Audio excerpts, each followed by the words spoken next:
Hello and welcome to the Crone Zone. I'm Lynn.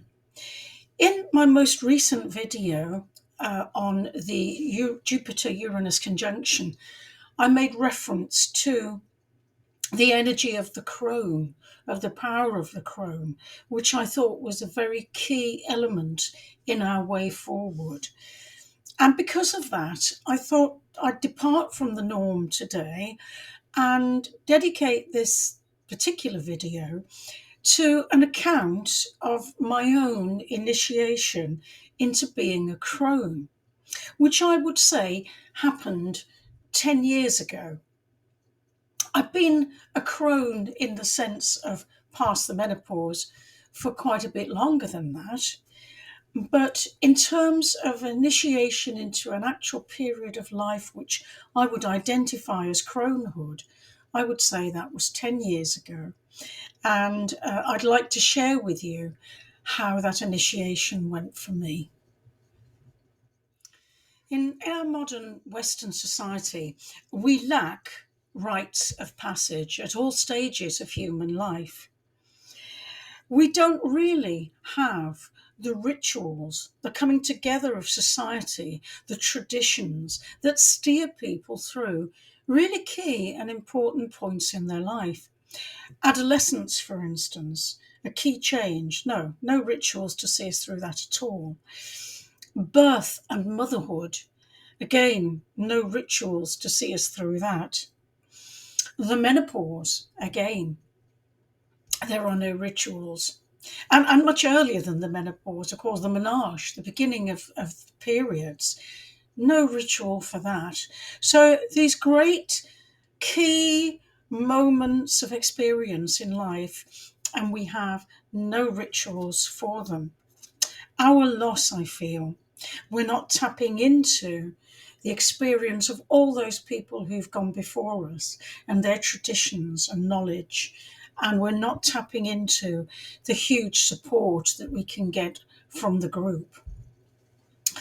But there is no period of transition, in my opinion, quite as neglected and despised as the transition into older age, into being an elder.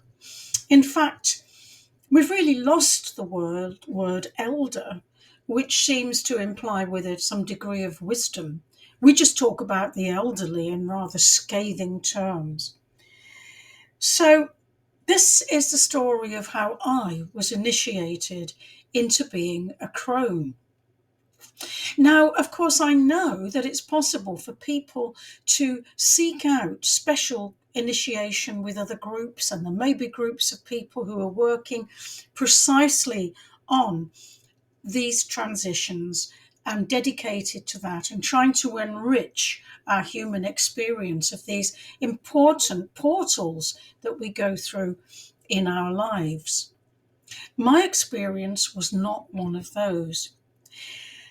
However, it's increasingly clear to me that in this conscious universe, it is speaking to us continually. It is continually in communication with us, either through nature or through synchronicities. And so it was life itself which sent me my initiation. So this happened in the year that I was to turn 60. I was 59 at the time, and the episode actually happened just in the year where I would become 60 years old. At that time, I was experiencing my second Saturn return. That's the return of Saturn to its place in your natal chart for the second time. So that is a big key life event. And in addition to that, Pluto was crossing my Chiron placement. My Chiron is in Capricorn, and Pluto was stationed on it for quite some time. So I had this huge transformation force sitting right on this point of wounding and potential illness in my chart, as well as my second Saturn return. So, long story short, I became ill. But before this, I was running an English department in a large school, a girls' school, responsible for the English delivery for 1,300 students. My life was very full on. I was very immersed in what I was doing, very, very busy, maybe a little bit too busy. And I remember shortly before Christmas feeling a sense that I wouldn't go beyond Christmas. It was an end. I could feel a brick wall up ahead of me. That's the only way I can put it. I didn't at this point know that I was ill. I could just feel I was going to be stopped. I didn't know how. Anyway, what unfolded was the illness, which I will now tell you about. It was a very plutonic experience. I found out that I had a very large growth in my bowel. It was investigated and sampled, and although they couldn't find cancerous cells, they were convinced it must be. It had breached through the wall of the bowel, and it was looking not too good, and I needed imminent surgery. Now, just to say, a couple of nights before I was due to go in for the surgery, I saw psychically a face. This is not unusual. It happens to me quite a lot. So I could see this face. And I was a little bit shocked by it because it was very, very old, very pale, not very well looking, it has to be said. And, I was a little bit deterred by it, I suppose, a little bit disturbed by it. Anyway, I forgot about it. It was something that came to me, that I just took my mind off onto something else and went into hospital. Now, I had to go in, and I had half of my bowel had to be removed. Base chakra stuff. This was very much down at your survival level. This was very Pluto, right down at the base, down deep and dirty. So that was going to be happening. And also it looked highly likely that a stoma bag would have to be fitted to my side, and that probably I would be required to have that for a period of 6 months. So it was quite intensive and an invasive surgery that I was facing. So I go into hospital and the surgery happens. And it was successful. It was okay. I returned to the ward, and I look across the ward, and in the bed opposite me, I see an old lady, and I recognise the face that I had seen prior to my admittance to hospital. Now, actually, I felt comforted by recognising the old lady. I felt that whatever was happening was part of what was meant to be happening, that I'd be, if anything, been given a little bit of a preview of somebody who would be there with me. So it felt quite meant in that sense. But I didn't say to her, oh, you've been wandering around and you've paid me a visit. I saw you the other night. But nevertheless, I recognised her, and she had. Now, over the days that we were there together, I spoke to the lady quite a bit, and I discovered that she was a spiritualist. And also I found out what an amazing, kind person she was in all sorts of ways. She was not well. I mean, she was an old lady in hospital, and she had some really severe lung issues. And to be honest, she didn't look like she was going to last all that much longer. You know, one hoped that she would, but she did look very frail indeed. Now, she wasn't my only old lady who was with me. So she was across the ward. To my right hand side was another old lady. Now, she, like the lady opposite, was in her, well, in her 80s. And she was a very quick moving slip shadow of a little person, and truly, truly delightful person to have there, to be with when I was in this process of recovery. Now, over those initial days, having been used to feeling very capable, very in control of my life, and healthy and well, I felt very weak. I felt quite, and understandably, I'm not trying to make poor little me out of it, but I felt quite broken and disturbed. So the nurses would come round and, check all my vital signs and everything, and test my oxygen levels and blood pressure and all the rest of it. And they would always say, "Oh no, it's all fine. It's all good. Everything's fine." And I remember one time when they were on a visit, one of them said, "Oh, she's sailing through it."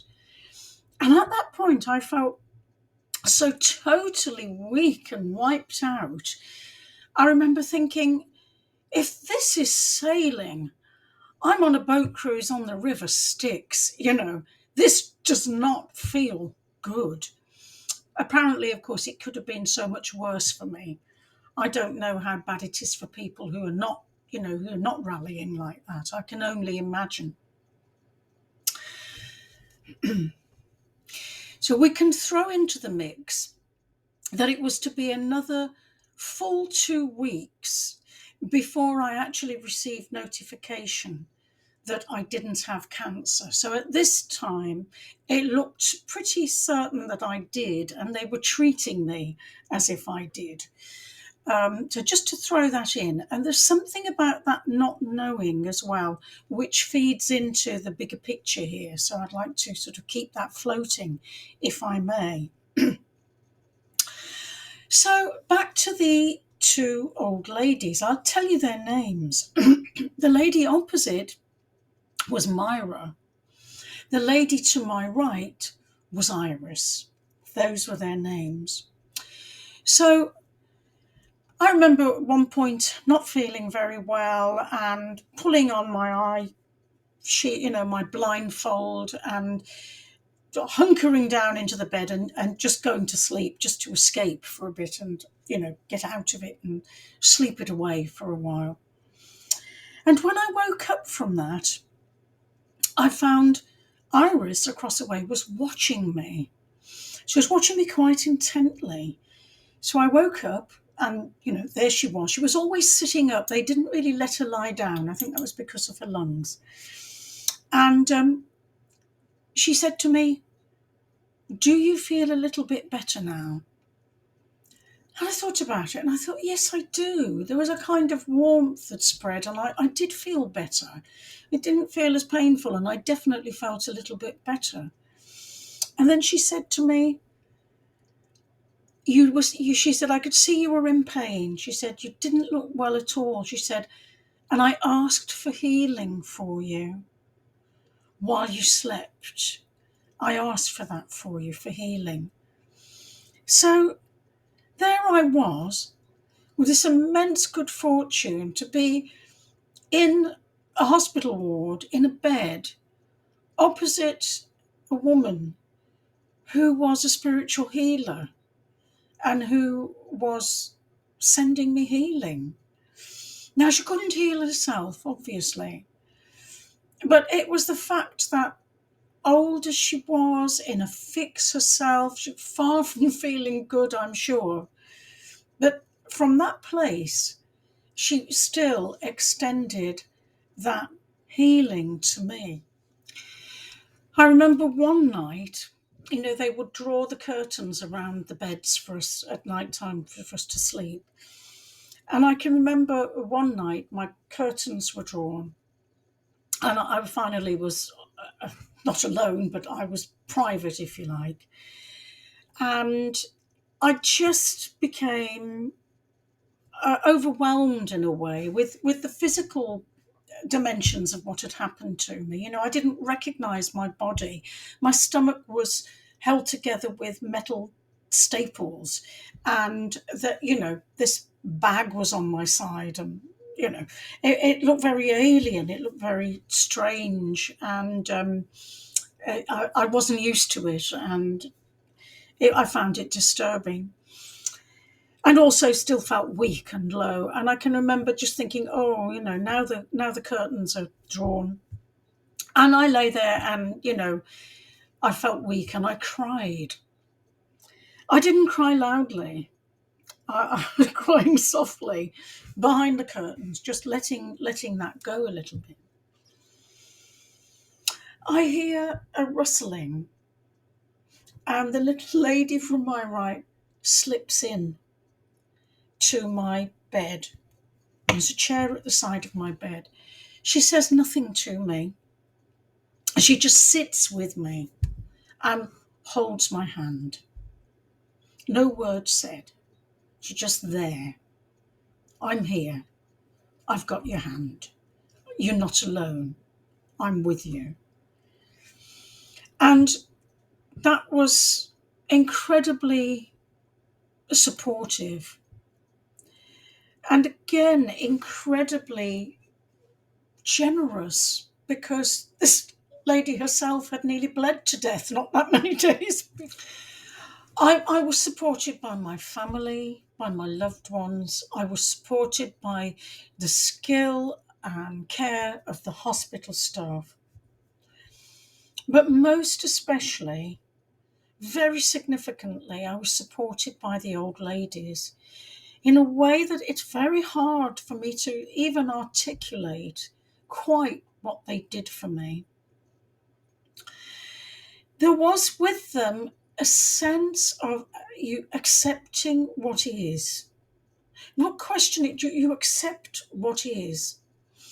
And within accepting what is, there was this huge, warm heartedness, this tenderness, this care, this love.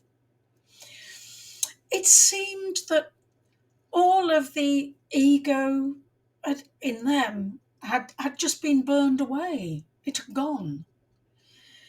And what was left was a light, feather-like, very light, very delicate, and yet so strong, that they embodied this ancient archetype, this strength going back through all the grandmas, back to the start of time.